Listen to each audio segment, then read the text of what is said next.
Yesterday evening, we spoke from Srimad Bhagavatam, a verse from Canto 3, chapter 25, which is Lord Kapila Dev's teachings to Devahuti. And even the title of the chapter is very nice, Pure Devotional Service.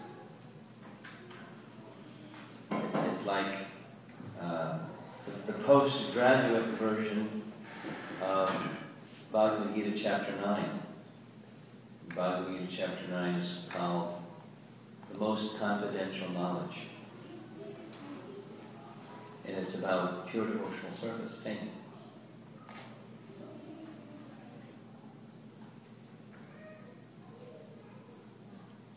Just some appreciation and maybe a little background about this subject and about Lord Kapila Dev. Lord Kapila Dev is an Yuga avatar.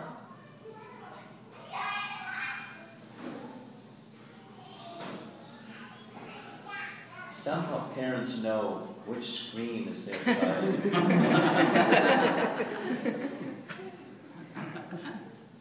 I was sitting in Gitanagari attending a retreat, and it's a very long, very beautiful hall. It's made from the trees grown on the property. They didn't buy lumber. They chopped trees and took it to a lumber mill, and they made the boards that made that temple. It's like really nice, really nice. You gotta go there.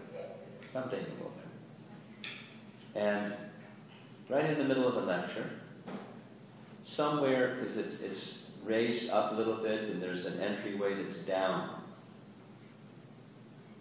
And you know that wonderful sound of a child screaming? You're married, so you're not, you're used to it, but the sannyasis.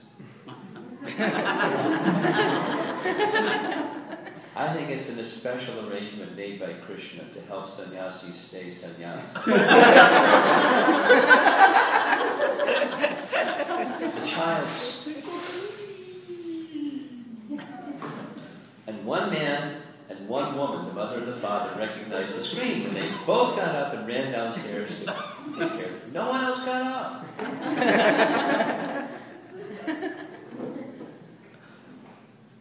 Just like it just happened. Okay, so back to Srimad Bhagavatam. Kapila Dev is one of the incarnations of the Supreme Lord in the category of Yuga Avatar. Those who know the term avatar means one who descends. And so, according to the scriptures, Lord Chaitanya taught this to Sanatana Goswami. There are 6. See you later, guys.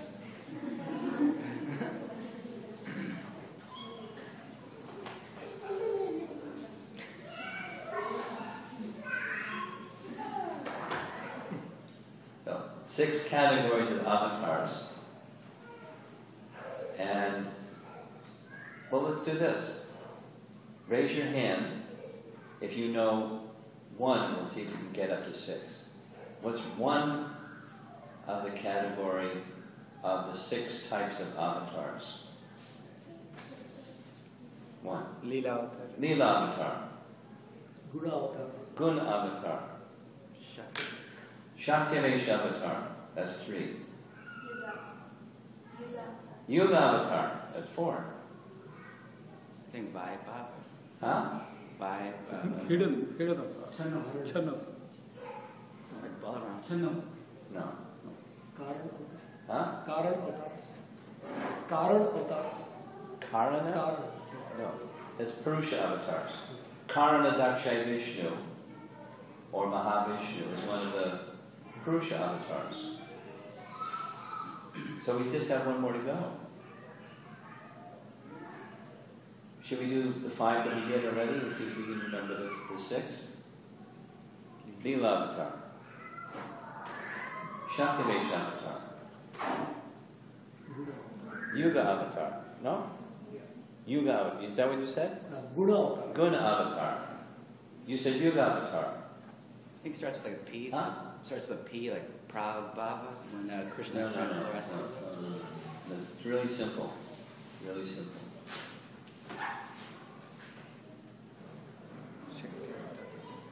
Shakti avatar? Huh? Shakti You got that? Shaktivesh, she said. Leela avatar, Guna avatar, Shaktivesh avatar, Yuga avatar, Purusha avatar. Is that 6? That's 5. That's 5. What's number 6?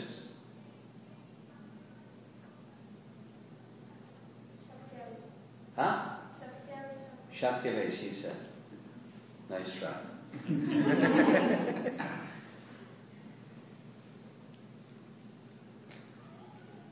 Manvantar avatar. Oh yeah. Now, Manvantar avatar can mean 2 different things. It can mean each one of the 14 manus is a Manvantar avatar. Or it can mean a specific avatar that appears during each one of those manus. That second explanation, the first one is the one that Prabhupada commonly gives, but the second explanation is something that Rupa Goswami gives also in his Madhu Bhagavatamrita, which is a very, very wonderful book. It's just describing the expansions of Krishna. That's what the book is.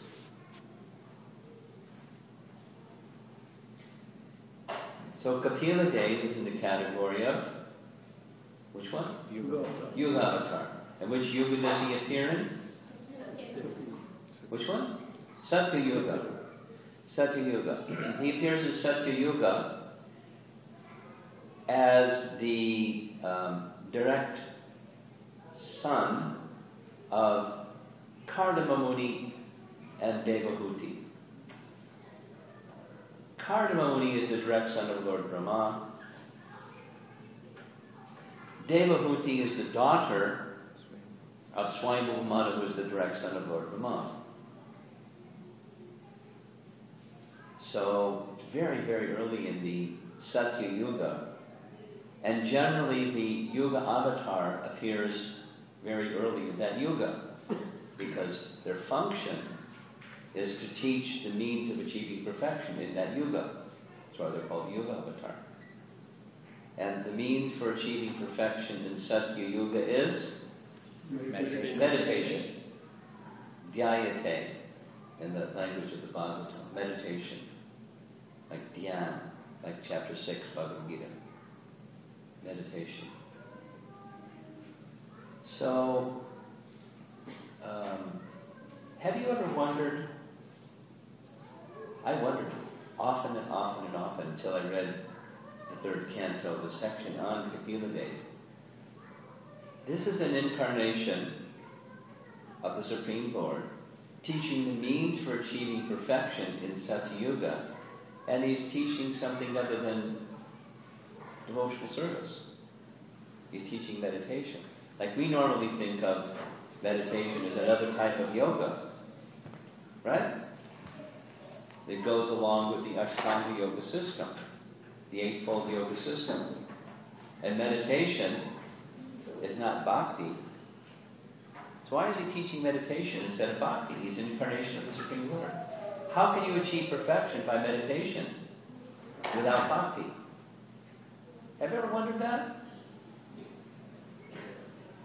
I often wondered that. Would you like to know the answer? Yes. Is the question clear? Anyone not clear what the question is? Should I say it again? Would you like me to say it again? Yes? Okay. I'll go slowly.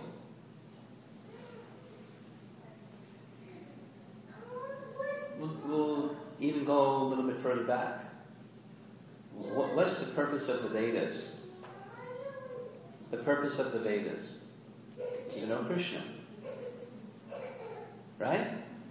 Doesn't Krishna say that in the Bhagavad Gita? Vedaishta Sayar Vairaham Eva Vedyo Vedanta Krit Veda Vedeva Sham. He says, the purpose of the Vedas is to know Krishna.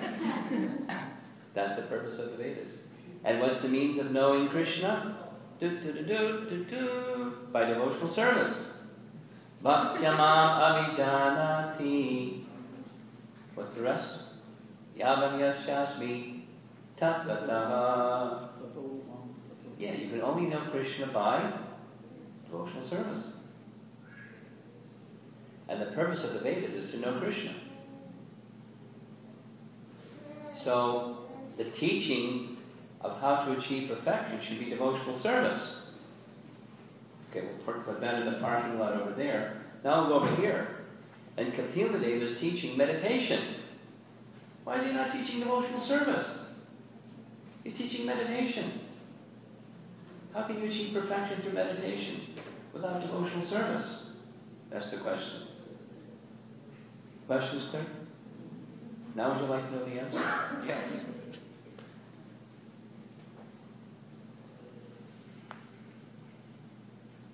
Before I answer the question, I'll ask you another question. Do you know anybody somewhere out there that chants that's not a devotee? They're not interested in becoming Krishna's devotee, but they chant. It's popular. One example, in the yoga circuit, they chant. Do they know the meaning of the chanting? Do they have any interest at all in chanting? No. They just like it. It's music.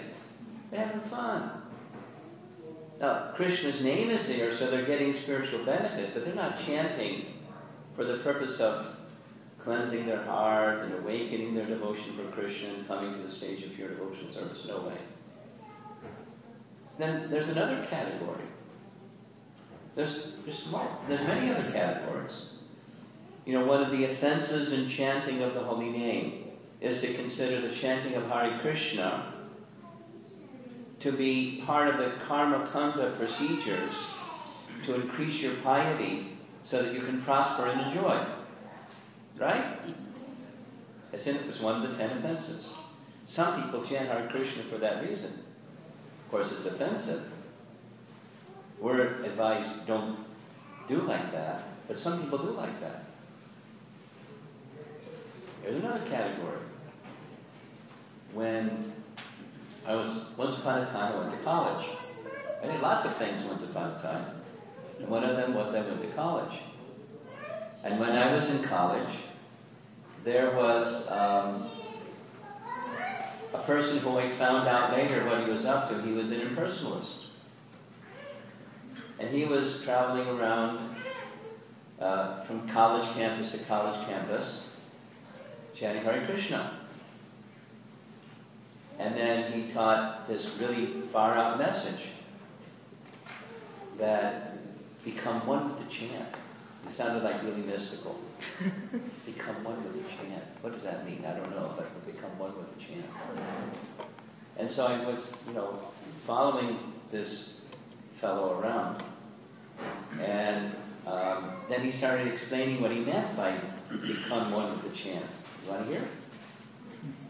He said in the beginning it's you and the chant. And then it's you and the chant, and then it's you and the chant, but after some time it's just a chant. And I thought, that's ridiculous. You know what he's saying? He's saying that you become Krishna.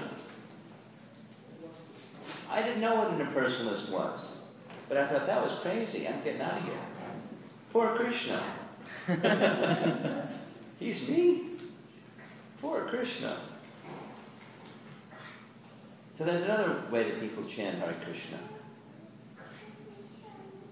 But the purpose of chanting Hare Krishna is to associate with Krishna, become purified, and awaken your mood of love and devotion for Krishna. Yes? We know that because we have a good teacher. He's a pure devotee, Srila Prabhupada. He's taught us that. But some people don't have a good teacher, and they think this or that or the other thing. So now, back to the question I raised, the earlier one, and that is meditation over here and bhakti over there, and what's going on? Why isn't he teaching bhakti? Well, the answer is he is teaching bhakti. Combined with, initially, combined with Sankhya and Ashtanga. What does that mean? Sankhya is a Sanskrit term that we're going to read a verse from Bhagavatam. I'm just getting there, just getting warmed up.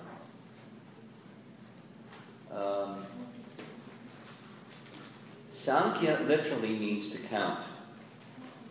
1, 2, 3, 4.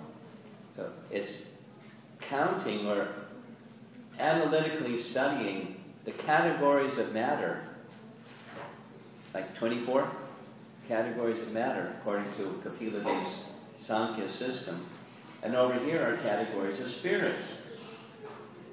And by Sankhya, we belong over here. And if you understand, you actually have knowledge that you're in the category of spirit, what happens? With knowledge, there's detachment. Right? Jnana, Vairagya. It's a couplet found throughout the entire Vedic wisdom. Jnana, Vairagya. But what's the purpose of that jnana? Or Sankhya? If you want to read a very complicated, mind-puzzling, technologists love it chapter, but the rest of us, our brain is puzzled. It's chapter 26. It's Sankhya describing the unfolding of the elements of matter to make the building blocks for creation. And then there's spirit, and we belong to the category of spirit. The chapter ends, or the purpose of Sankhya is, finally, like 86 verses in the chapter, is to fix your mind upon Supersoul. But it's knowledge mixed with meditation on Supersoul. So that then it merits being called Sankhya Yoga. Otherwise it's just Sankhya. You understand the distinction?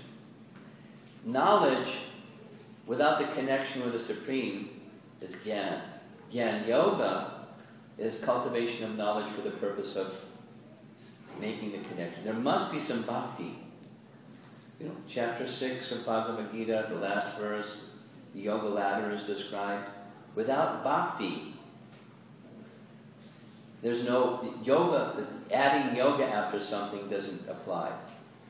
If you add some bhakti to karma yoga, jnana yoga, dhyana yoga, then you can put the yoga term, because that's linking with the Supreme. Otherwise, it's just standalone. So Kapila's teaching Sankhya Yoga. If you ever find some reference, practically anywhere, where you hear the name Kapila, he taught Sankhya Yoga. So do it one more time. What's the purpose of all that analysis of categories of matter? Well, initially we belong over here in the category of spirit. Once you understand that, spiritual conception of self, meditate on Supersoul. Okay? And then that's chapter 26. And then chapter 27 is, if anybody here happens to be a householder, then chapter 27 is good for you. Because it teaches how to practically live your life in family life with a spiritual conception. At the conclusion of Sankhya. And then again, fixing your mind upon the Supreme Lord. Wonderful chapter.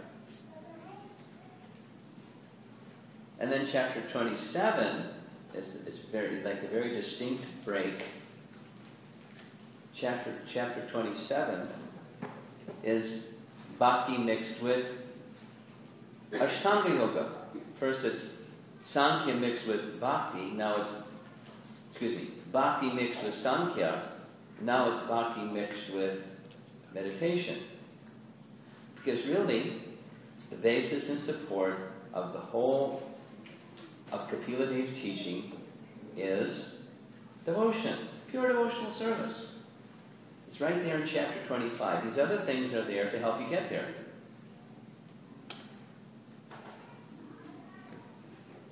It's something like Prabhupada, this is very simple. There's 2 ways to touch your nose. Here's one. Here's another. But in any event, you have to touch your nose, because that's the instruction, touch your nose. Similarly,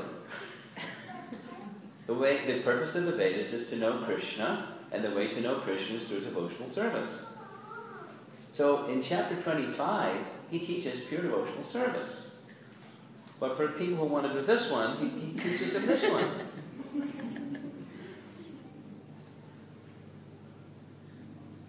Detailed and mind-boggling detail of how creation fits together.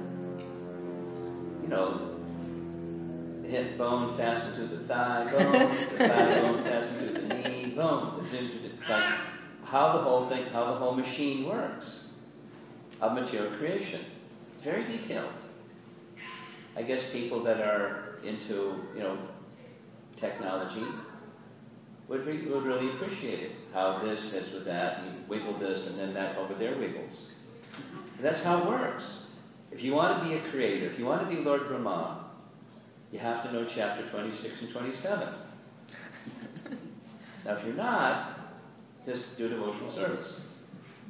But it's there, because he's the creator, and who gives the knowledge to Lord Brahma how to create?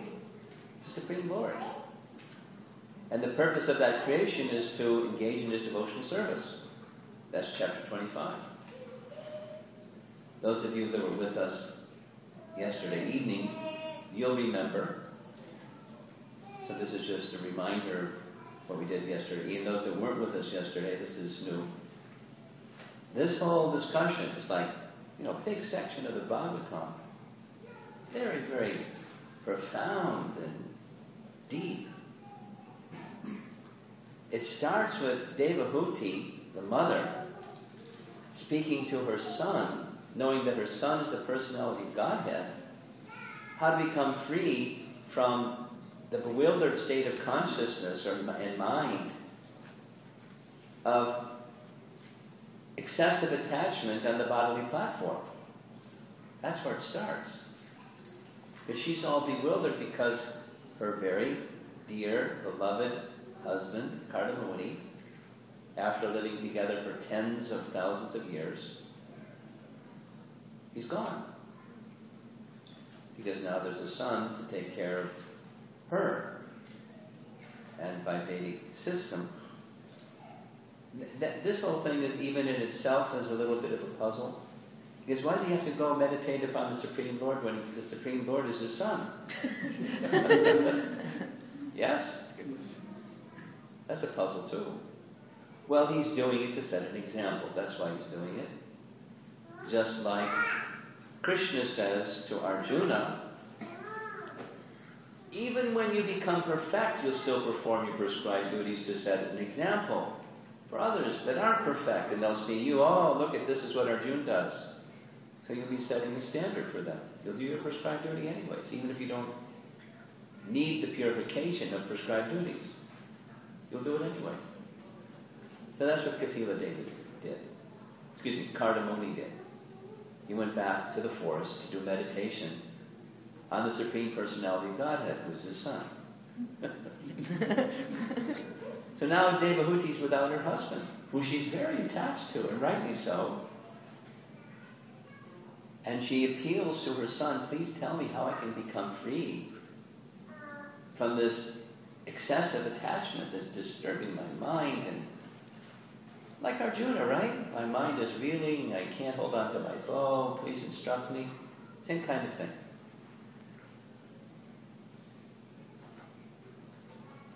So he instructs her, the way to get out of that dilemma is devotional service. And the way to enter into devotional service is through association with devotees. You receive bhakti from one who's carrying bhakti. It's very simple. And it can just be coincidental. There's a verse in the 11th canto where Krishna says to Uddhava, how it happens is somehow or other, that's how it happens. the Sanskrit word is yadrichchaya. Yadrichchaya means there's no cause. We're used to, there's cause for every effect. Prior to that, there's a cause. So how does devotional service begin? Yadrichchaya. It's causeless. This is the mercy of the devotee, and they're carrying, in their bhakti vessel, they're carrying some bhakti. The heart is the bhakti vessel. And they bump into you, and they spill some bhakti on you. So now you get bhakti eyes by association with one who's carrying bhakti. That's how bhakti begins. But what's the cause of that bhakta to meet you and spill some bhakti on you? In May, I'm going to be conducting a seminar on a book by Vishwanath Chakravarti Thakur. I'm going to do it in Chicago. Is that north, that direction? Yes. Yeah. I'm going to do it in Chicago. Right on. Just cover Madhurya Kandamani. The first chapter is like a little preview, sneak preview. The author, one of our great acharyas, Vishwanath, he asks the question, how does bhakti begin? Which is what I'm just discussing. And he says, well, some people say it's good fortune that arises from your past pious deeds. He says, that's not possible, because how can something material create something spiritual? However high you pile material piety, you're going to get to a spiritual place by material piety? No. Some say, it's just chance. Well, then if it's just chance, then everyone should, like the sun shines everywhere. So if the sun is on my head, then it's on everyone's head. So that's not okay. Then it goes through, without all the, it's a long chapter. Some say this, and he rejects it. Some say that. Some say it's Krishna's mercy. Well, if it's Krishna's mercy, then everyone should be, because Krishna's not kind to some and not kind to others.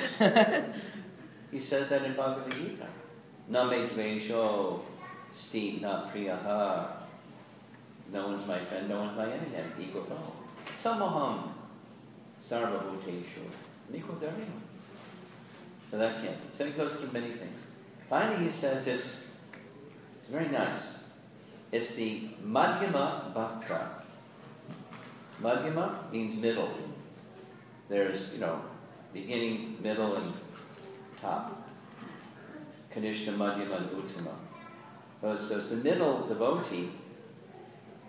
It's really nice. Krishna gives power of attorney to his Madhyama Bhakta. You can give me to whoever you like. I am yours to give to whoever you like. But then a Madhyama is regulated by some standards of Scripture. You worship the Supreme Lord. That's how we're trained. We worship the Supreme Lord. We make friends amongst the devotees. We show mercy to the innocent. And then there's another group of people we're instructed by Scripture to avoid. The offensive, atheistic people. We don't intimately associate with them. We don't give Krishna to them because they'll make offense. It'll harm them. It won't benefit them. Like the Bible says, don't cast your pearls before swine. You heard that one before? No? Same idea. Give pearls to pigs. Just trample the pearls. They'll damage the pearls. So we don't give the glories of the holy name to the faithless, because they'll make offenses. We can chant. We do chant. You know, we had your Rath Yatra. I attended. It was very nice. And many people chanted. They don't know what chanting is. But we're not telling them the glories of chanting. We're just chanting with devotion for Lord Jagannath. That's fine. But intimate things we don't get into with people that may trample on those things and harm themselves. So, Madhyamas give bhakti. That's what we're supposed to do. That's called Sankirtan. We go and chant. We go distribute books. We go distribute prashadam. We go conduct public programs and tell people something from Bhagavad Gita. Like that. We invite people to come to our temple. We give. We're Madhyamas and we're giving bhakti. We're not perfect. We're not Uttamas. We're Madhyamas. Trying to do what Madhyamas are supposed to do. We're trying. And that's how bhakti begins. And that's Lord Chaitanya's Sankirtan movement. Now there may be some Uttamas amongst us, I don't know.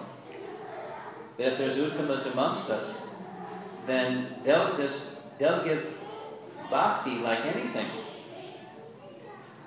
I was on a morning walk. That was my main association with Prabhupada was morning walks. I didn't, and public lectures, you know, where there's groups of people. So one morning walk, he was describing the importance of preaching, which is what I'm doing right now. Those who are carrying bhakti, giving bhakti. So Prabhupada said, preaching means, he was like a group of us, and he put his cane down so everybody stopped. And then we looked at him, and he wanted our attention. He said, preaching means, and he held his hand like this. You see a spark, and you fan the spark. That is preaching.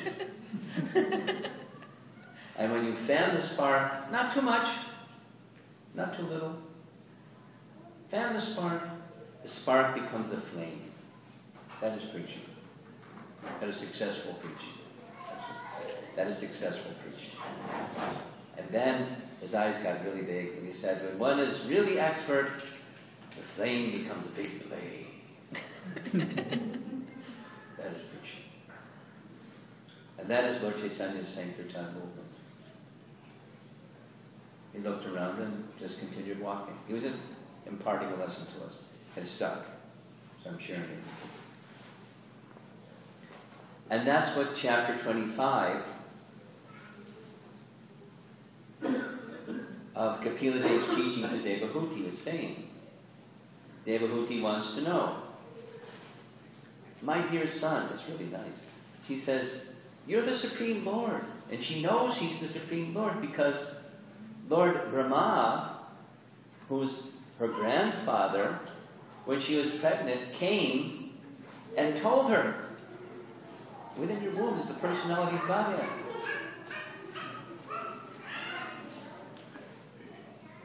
Would you like to have the personality of Godhead as your son?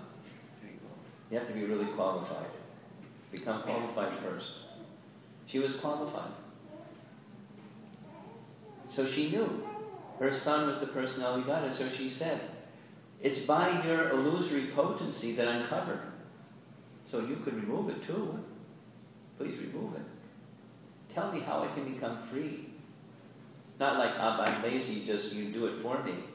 But tell me what I need to do to qualify myself to have this undue attachment for matter. Leave me. And then I can do my service properly without having a disturbed mind. So the answer is devotional service. And then he explains how devotional service comes about is through association of those who are carrying devotional service in their heart. They're carrying bhakti. And then he describes that process of association. So all of what I've said so far is just a warm-up for this evening verse. Om Namo Bhagavate Vasudevaya. Om Namo Bhagavate Vasudevaya.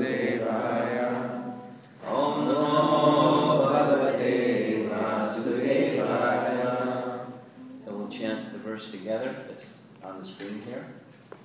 Same as over there. Satam prasangam mama virya samvidho. Satam prasangam mama virya samvidho. Bhavanti ritkarna prasayana katha. Bhavanti ritkarna prasayana katha. Yoshanat ashpapa varga vartmani.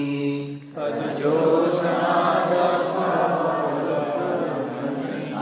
Ratir bhaktir anukramishati.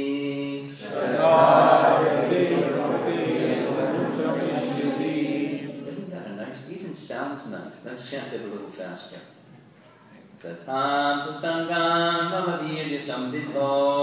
Satam prasangam mama virya samvidho. Bhavanti vidkarna prasayana katha. Bhavanti vidkarna prasayana katha. Yoshanat ashvapa varga vartmani.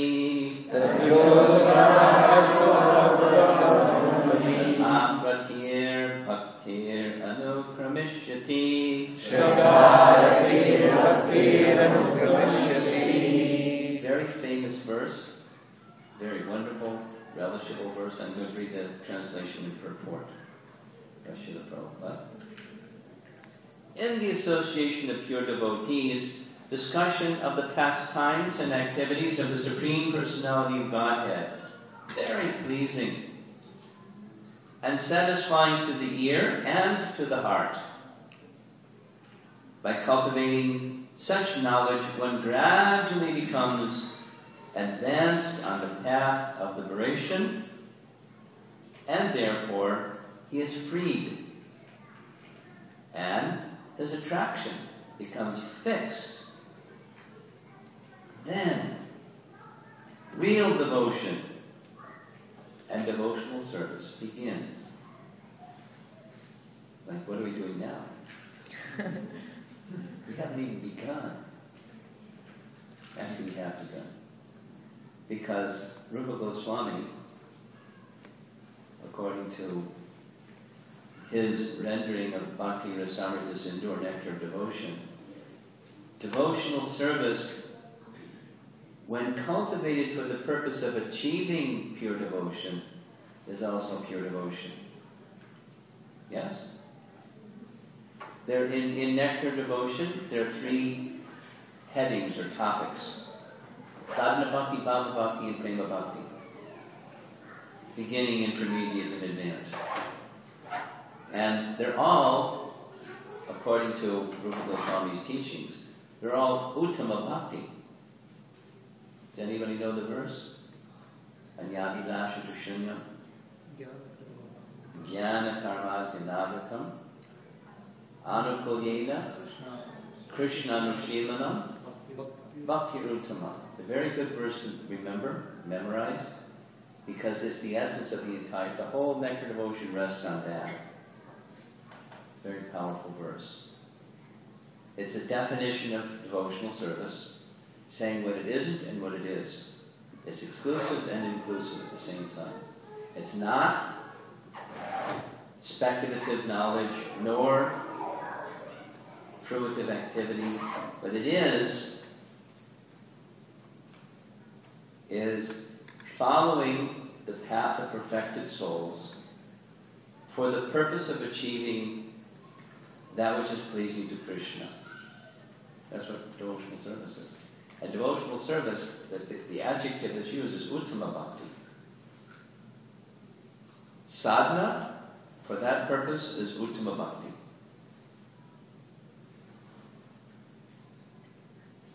Bhava, for that purpose, is Uttama Bhakti. Prema, for that purpose, is Uttama Bhakti. All 3 of them are Uttama Bhakti. Because Bhakti is pure. Even my consciousness may not be. That Bhakti is pure. And because the Bhakti is pure, my consciousness can become pure. That's how it works. And that's what he's saying here. Then devotional service begins. Means, that stage of unmixed devotion is when all of this happens. So let's read the purport. The process of advancing in Krishna consciousness. Anyone like to advance in Krishna consciousness? I'd like to advance in Krishna consciousness. The process of advancing in Krishna consciousness and devotional service is described here. The first point is that one must seek the association of persons who are Krishna conscious and who engage in devotional service. That's how it begins. You begin devotional service by bumping into someone who has bhakti, and they give you some. Without such association, one cannot make advancement simply by theoretical knowledge or study. One cannot make any appreciable advancement. One must give up the association of materialistic persons and seek the association of devotees, because without the association of devotees, one cannot understand the activities of the Lord. Generally, people are convinced of the impersonal feature of the absolute truth. Because they do not associate with devotees, they cannot understand that the absolute truth can be a person and have personal activities. Even pious people, this is true. Not just, from India, pious people. I could share some really nice stories with you of people, really pious. And when you get, scratch a little bit, and scratch a little bit, and scratch a little bit, no, he can't be like that. He can't be like that. I want to share something with you, it's nice. I became a devotee by association with devotees, like we all did. And the devotee that I first got an opportunity to associate with was Prabhupada. I didn't even know he was a devotee. I didn't know anything about anything. I was just like a fool, wandering around campus, and there was a program at the university, so I heard Prabhupada chant. Did I mention this yesterday? Yes. Yeah. So somehow, good fortune, I became a devotee. And so because I became a devotee at a university, something inside my heart said, Prabhupada wanted, as I've seen it in writing also, but it just intuitively understood, Prabhupada wanted that students would get the opportunity, rather than being bewildered, to get Krishna consciousness. He wanted it. So I've dedicated a lot of time trying to get Krishna consciousness at universities. So one of the universities I visit is Washington University in St. Louis. In fact, one very nice devotee, householder, has 2 children, has a job, but he also likes to give to university students. So he's been conducting a program at a university, at Washington University, for a number of years, and it started off like very little response, and now it's up to like 45, 50 students every meeting over a number of years, just because he's nice, and he treats people nicely, and they keep coming. Prashadam's good too. And his wife teaches yoga while somebody babysits the kids. So they're a great team. So this was last semester, September, I went to their program, and it was packed. It was like really nice. And then the next morning, we had a little gathering at their Krishna house, the place literally right across from the campus. It's a big campus, but one part of the campus. It was just like a handful of their core interested people. So one of the persons that was there was new. I had never seen this girl before. So I asked, was this your first time? She said, no, I went to the program last night. Well, how did you know about the program last night?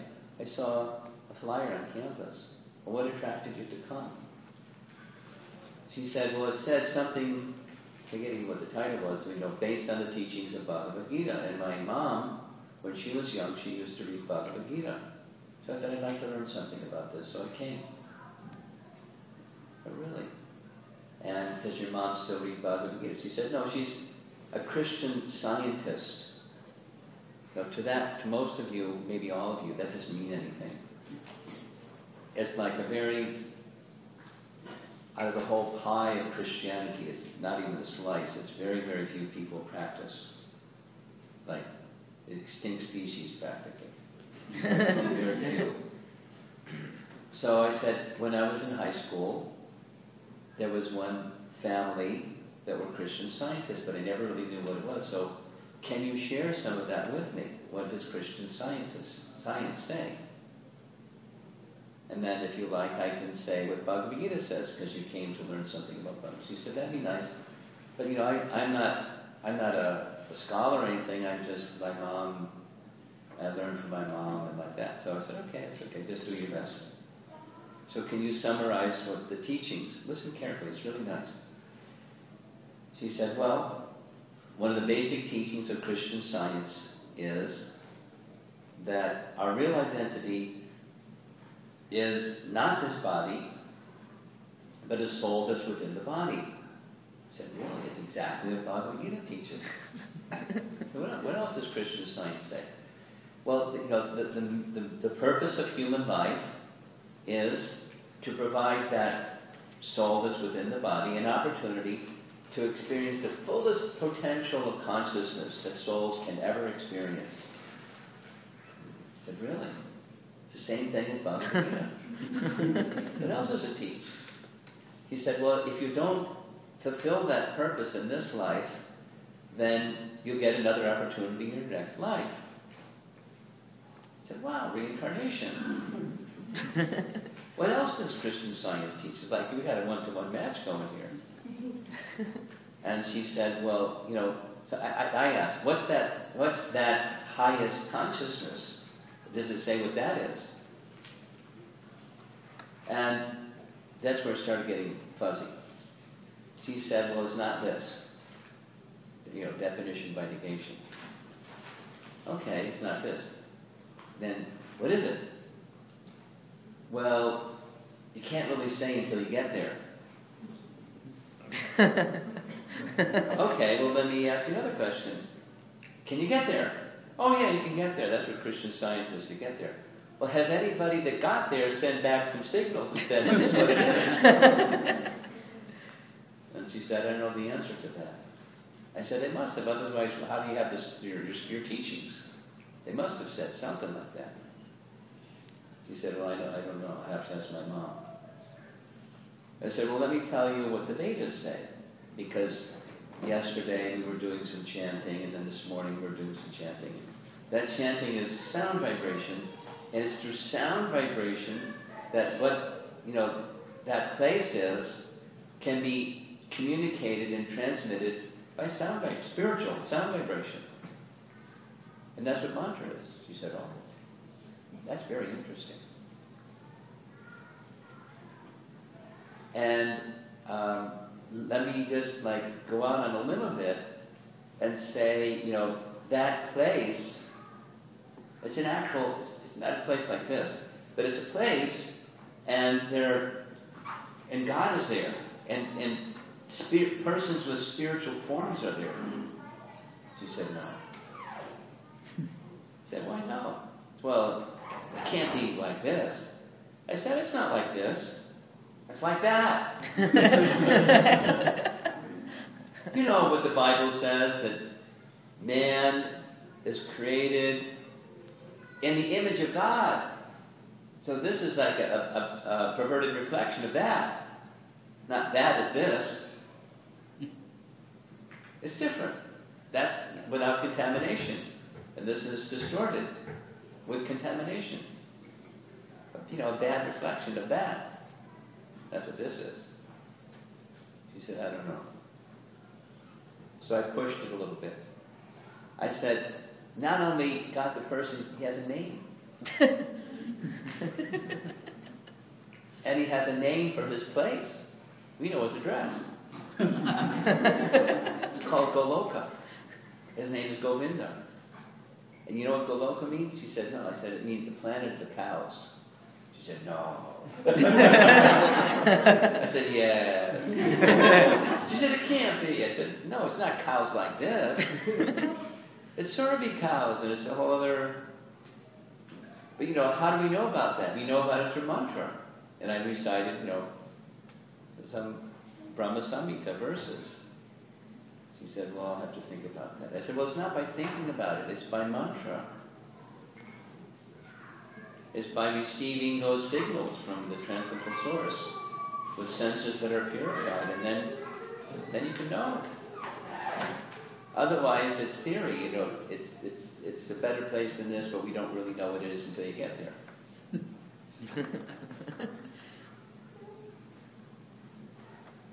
And she's still coming to the classes, by the way. There you go. But how are we to understand? This is what brought back to what inspired all narrating all that. Is the devotees? No, here we go.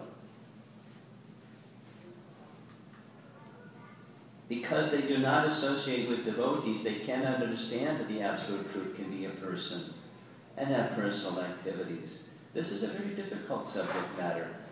And unless one has personal understanding of the Absolute Truth, there's no meaning to devotion. I mean, there's the activity of devotion, but the real devotion is not the activity. Somebody can wave an incense stick and ring a bell. That's not devotion.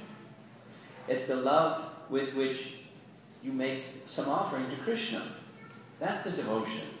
And there's a behavior that's connected with the devotion, but the devotion is devotion. It's not just a behavior. We're not the International Society for Behavior Modification Incorporated.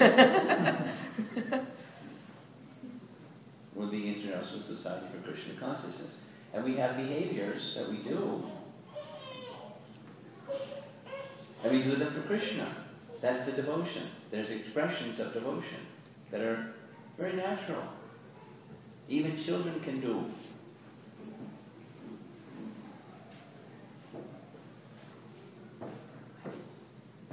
Service or devotion cannot be offered to anything impersonal. Service must be offered to a person.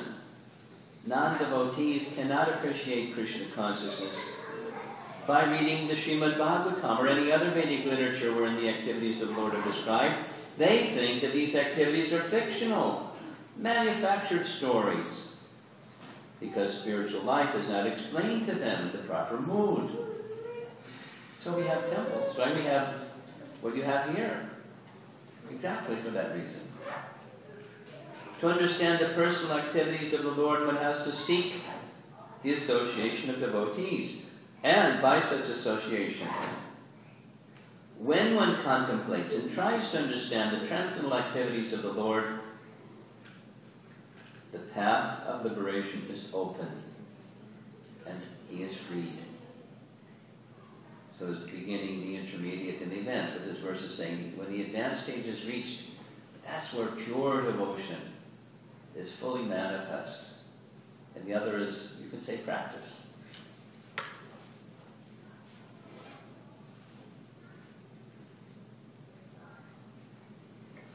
Finally, one who has firm faith in the Supreme Personality of Godhead becomes fixed, and his attraction for association with the Lord and the devotees increases. Association with the devotees means association with the Lord. The devotee who makes this association develops the consciousness for rendering service to the Lord, and then, being situated in the transcendental position of devotional service, he gradually becomes perfect. So, may you have a nice time becoming gradually perfect by applying these principles. And it's better than a GPS. The roadmap is really clear. There's no mistakes. They don't tell you to turn left when you're supposed to turn right. You ever had that happen with your GPS? I had it happen lots of times. But it doesn't happen with the Bhagavatam. It's always, giving you good direction. How to go to Krishna. Dadami Bodhi Yogam Tam Yena Mamopiyanti Te. Krishna says in Bhagavad Gita, to those who Tesham Satata Yuktanam Bhajatam Priti Purvakam. To those who do that, they engage in devotional service unto Krishna with Priti. Any Pritis in the room here? Very common name amongst ladies in India. Love and affection. With offer devotion with love and affection to Krishna. Unto those persons, what does Krishna do? Oh, they have genuine love and feeling. They're consistently, satatam, doing like this. I will give them the knowledge, the intelligence, not just knowledge. Dadami buddhi yogam tam. How they can come to me. You can navigate your way through this complex material world and reach Krishna with Krishna's guidance. He'll hold your hand and take you there. You have to walk, but he'll take you there.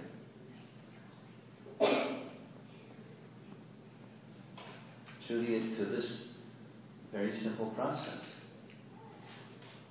Very simple. Even an unqualified person can become qualified through association. It's descending mercy comes into that unqualified person's life and they become qualified. Not by themselves, but by descending mercy, they become qualified. Krishna decorates them with qualifications. When he sees, they want to serve him.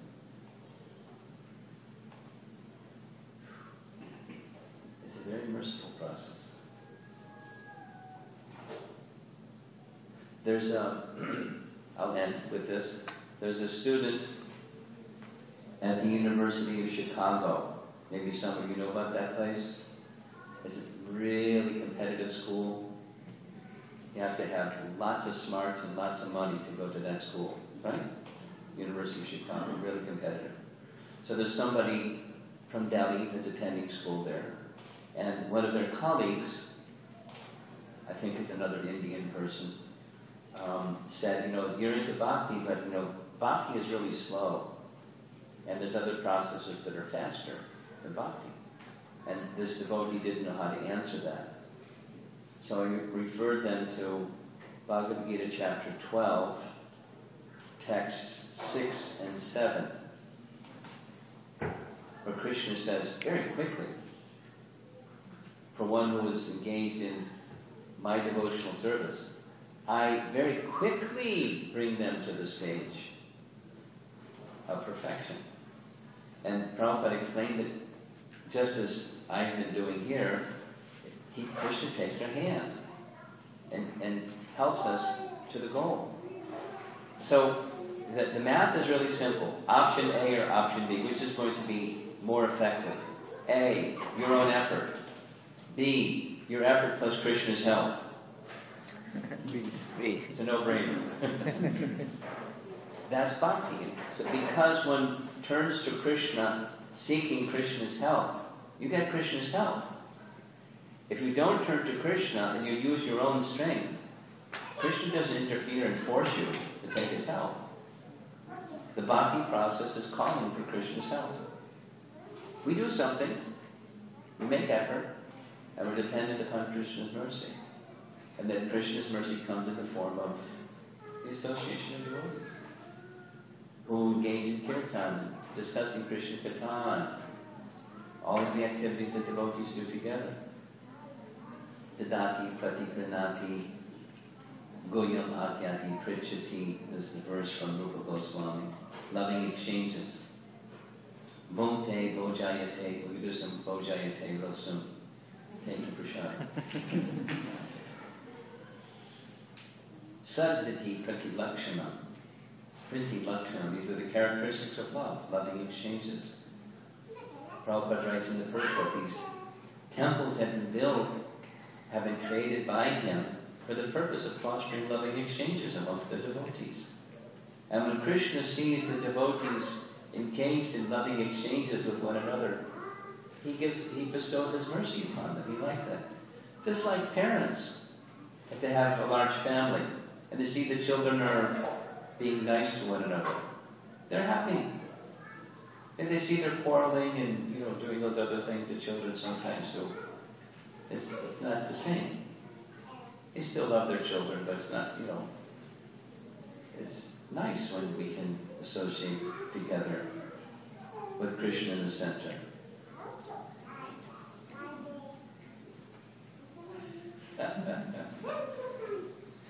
Hare Krishna. So any comments or questions?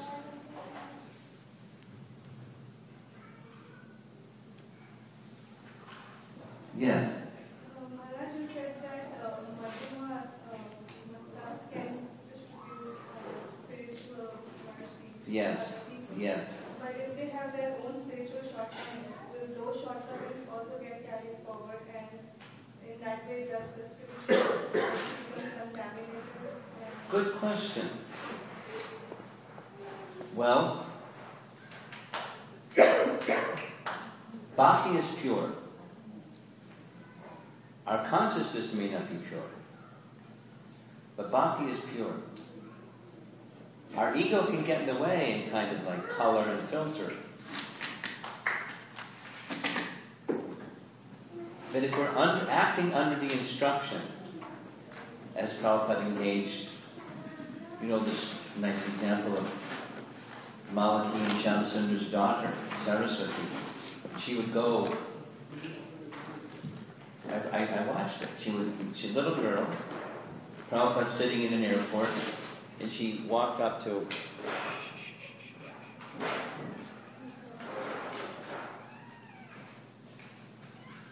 a man sitting there in a business suit, pulled on his sleeve. He looked down at this little girl. He said, "Do you know who is Krishna?" He's the Supreme Personality of Godhead. And Prabhupada referred to that, because she did that on a regular basis, and said, that is preaching. So what's the little girl know? She knows that she's convinced Krishna is the Supreme Personality of Godhead. So although imperfect, these are now Prabhupada's words, I may be an imperfect person, but if I speak the words of a perfect person, my speaking is perfect. So doesn't mean my consciousness is perfect, but my speaking is perfect. So what are we to do? It's purification for us, it's beneficial. Exactly what Prabhupada was told by Bhaktisiddhanta. Go to the West, give this message, it'll be good for you and good for them simultaneously. Same. Now, if that same message was passed by Prabhupada instead of you, all the better. But you're not Prabhupada. Or whoever, the person that's less than perfect. But it's under the order of the spiritual master. Take this message and give this message. So good for them, good for both parties. That doesn't mean, I can continue with my dirty consciousness and it's okay because I'm giving the message. We want to become free from that dirt or that contamination. And part of that process is taking the order upon our head and carrying it out. Trying to overcome our shortcomings, anartha nivritti, by the process of purification.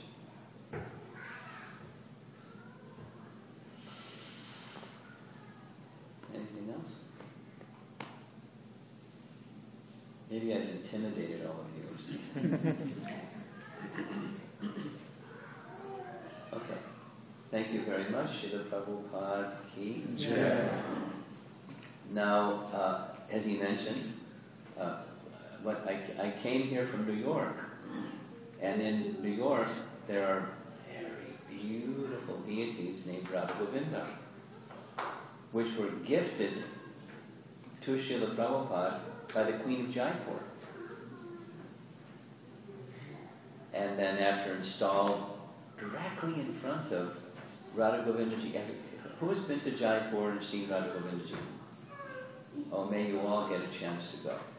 So, when you were there, do you recall out in front there's now like this covering in case it rains, people can stay dry and still worship?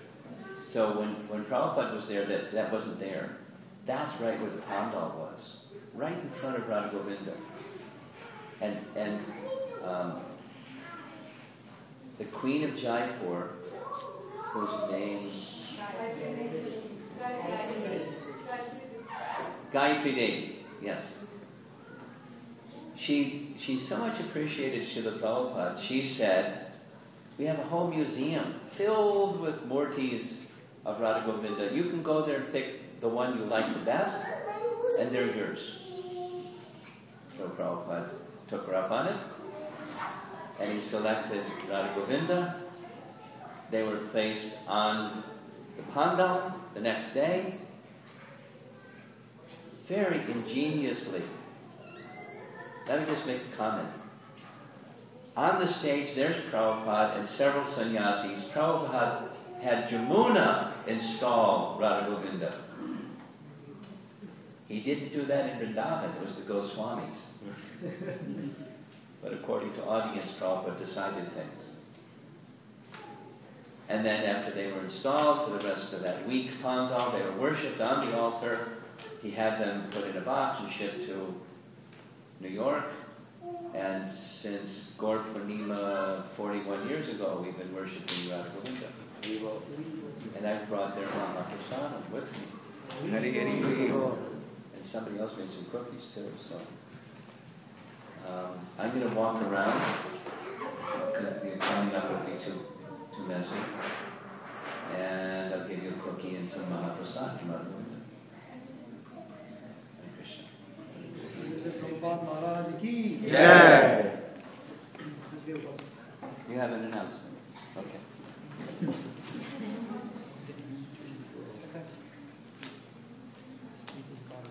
What's this? I see the sign. What do you want to do? Just kind of show it to the people. Oh, you want me to show it to the people? We are inaugurating the signage for our center here. So. Hari Hari. Hari Bol.